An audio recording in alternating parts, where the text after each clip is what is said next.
ગાંધીધામમાં પત્નીના ચરિત્ર પર શંકા રાખીને પટ્ટાથી ગંભીર હુમલો કરી હત્યા કરનાર આરોપીને ગાંધીધામ ડિવિઝન પોલીસે ગણતરીના કલાકોમાં ઝડપી પાડી કેસનો ઝડપી ભેદ ઉકેલી લીધો છે.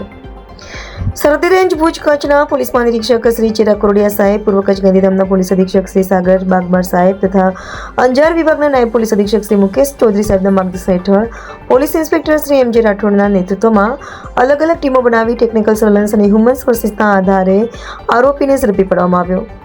તપાસ દરમિયાન આરોપી સુલતાન જુસબ સુમરા, ઉંમર વર્ષ 35, ભારતનગર ગાંધીધામે પોતાની પત્નીના ચરિત્ર પર શંકા રાખીને પટ્ટાથી ગંભીર માર માર્યો હતો, જેના કારણે પત્નીનું મોત નિપજવાનું બહાર આવ્યું હતું. પોલીસે આરોપીની ધરપકડ કરી બીએનએસ કલમ 103 તથા જીપી એક્ટ કલમ 135 હેઠળ કાયદેસરની કાર્યવાહી હાથ ધરી છે.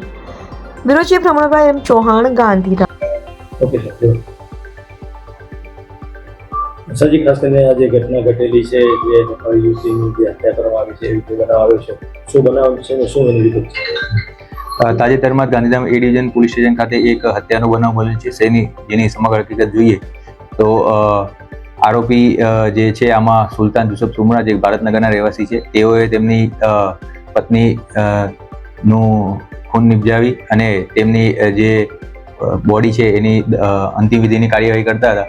એ દરમિયાન જ પોલીસને બાતમી મળેલી કે આરોપી દ્વારા પોતાની પત્નીને માર મારીને એમનું મોત નિપજાવેલ છે અને એની લાશની અંતિમ વિધિ કરવાની પેરવીમાં છે.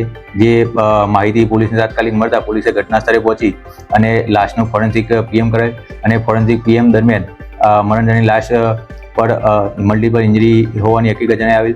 જેના આધારે પોલીસ દ્વારા મરણજનાના ભાઈની ફરિયાદ લઈને કાયદેસરની કાર્યવાહી કરવામાં આવી છે અને પોલીસ દ્વારા આરોપીની અટક કરવામાં આવી છે.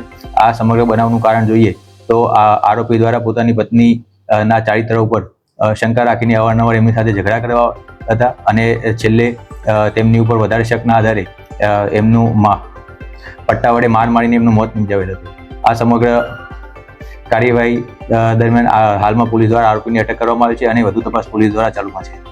જે યુવતી છે, ક્યાંની યુવતી છે અને કઈ રીતે હમણાં મેરેજ કર્યા અને કઈ રીતે વિગતો બહાર આવી છે, આપણા પાસે જે મનોરંજનાબેન છે એ મૂળ નિપાળના રહેવાસી છે અને ઘણા સમય પહેલા એમના પરિવાર સાથે અહીંયા ભારતનગરમાં રહેતા હતા.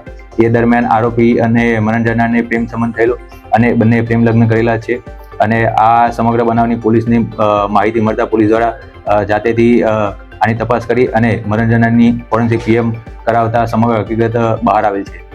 જી સર, આરોપીની ક્યાંથી ધરપકડ કરવામાં આવી છે અને કઈ પ્રકારે ધરપકડ કરવામાં આવી?